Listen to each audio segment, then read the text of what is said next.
Have you been to Vegas before? I have. Okay. I went in 2020. It was like a week and a half before the Oh COVID yeah, started. yeah.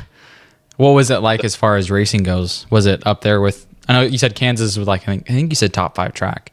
Yeah, I know it's similar. Yeah, It's a mile and a half, but yeah. Well, here's the thing. So since then, the car has changed. okay. 2020, the old car, it was okay Mhm. on the mile and a half. Everyone was complaining about the mile and a half and loved the short tracks and the road courses. Now with this new car since 2022, it's been the complete opposite. You Oh, know, the road courses and the short tracks have been the problem.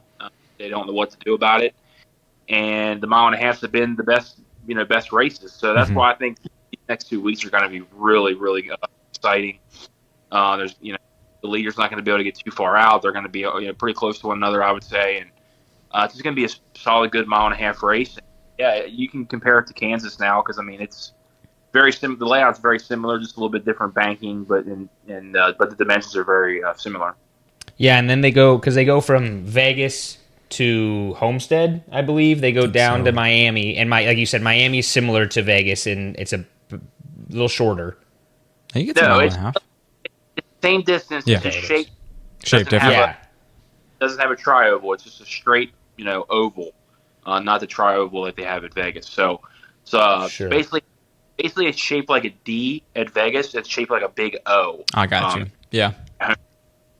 So it's a little bit different configuration. Yeah, and then they go to Martinsville, which is Yeah, and I'll be there. That'll totally be that's like that's if I'm right, It's hard to watch. that's a tiny track. When I was isn't there, it? yes, it's That's the a- little paper clip. The paperclip. That's Yeah. like a teeny. So like you go from like two, like you would say, really kind of fast tracks that kind of get a lot of action, is what it seems like, close racing, good racing, to a race track that is tiny that Ride the wall. you don't really know what you could get out of it. You could get tires popping all race. You can get people riding the wall. There's just so many different avenues you can go. And then obviously you go to Phoenix, which is again a different type of track, shape and everything. I mean, they cut half the corner anyway. Just they don't want to It's race so the track. weird to watch. It's a weird track. Yeah. So like these four tracks. I mean, I know Homestead and Vegas are similar in the distance wise, but all these tracks are really different.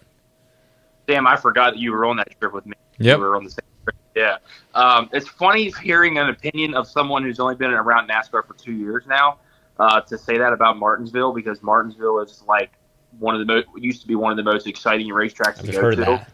I got a homework assignment for you. It was not really homework, just to look up a video. Sure. Matt Kenseth crashing Joey Logano in 2015. I'm all for it. I'll find it. I'm all for I'll it. find it. All for it. I want you to look at the video before that of Joey Logano wrecking Matt Kenseth at Kansas. Oh. Those two races led up to one of the most exciting Martinsville races I've ever seen. If you look up Martinsville in the past, like the late 2000s, early 2010s, you'll see some of the best finishes in the whole sport. I feel like I've heard that people have been like historically it's one short of the tracks have it's been one like of the big thing. It's one of their Yeah. favorite tracks, and now it's like you said, the past couple of years it's really died off. Like it's just really not the same that it used to be. it's just this new car. I don't know what it is. Not figure out why it will not. It's not good side by side. It doesn't produce passing. Interesting. Martinsville, yes, we were there for the Chastain race. Yep. When That'd he be went, cool. But it turns out we left before. We didn't actually get to stay. We didn't Oh, idiots! Yeah. Bummer. that wasn't our choice. But Yeah. but Martinsville is different. It's very different now, and the bumper used to be used a lot at Martinsville. It doesn't seem like it's even a thing anymore, as they get so spread out and it just Sure. produce. Okay. Well, then let's go through. So we have we'll kind of reel it back in. Vegas. Yep. Sam, who do you have? Kyle Busch.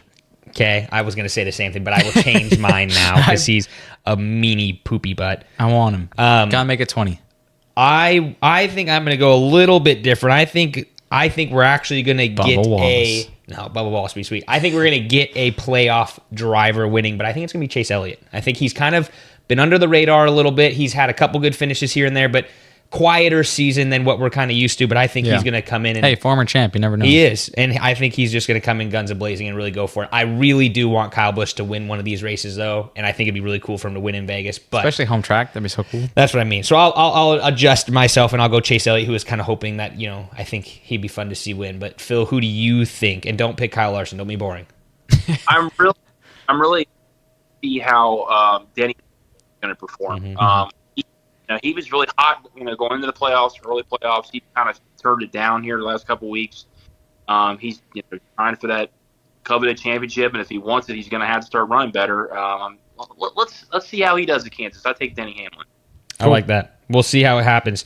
So obviously next weekend we will be going to Las Vegas, and then after that we only have like 3 more races in the year, so it's kind of coming down to the wire, coming down quick. Like we said, usually pretty much every week we will have Phil on to talk a little bit about it, but that's all we got for this week. So Phil, thank you for coming back again and being so flexible. Hopefully we have some good racing to talk about next week, and it's not boring, and something interesting happens. That's what we're always hoping for. All right, guys. We'll see you next week. Cool. Bye, Phil. See ya. Thanks for listening to the Kind of Athletic podcast. Please like and subscribe to all our social media platforms, and make sure to come back to hear more from the Kind of Athletic podcast.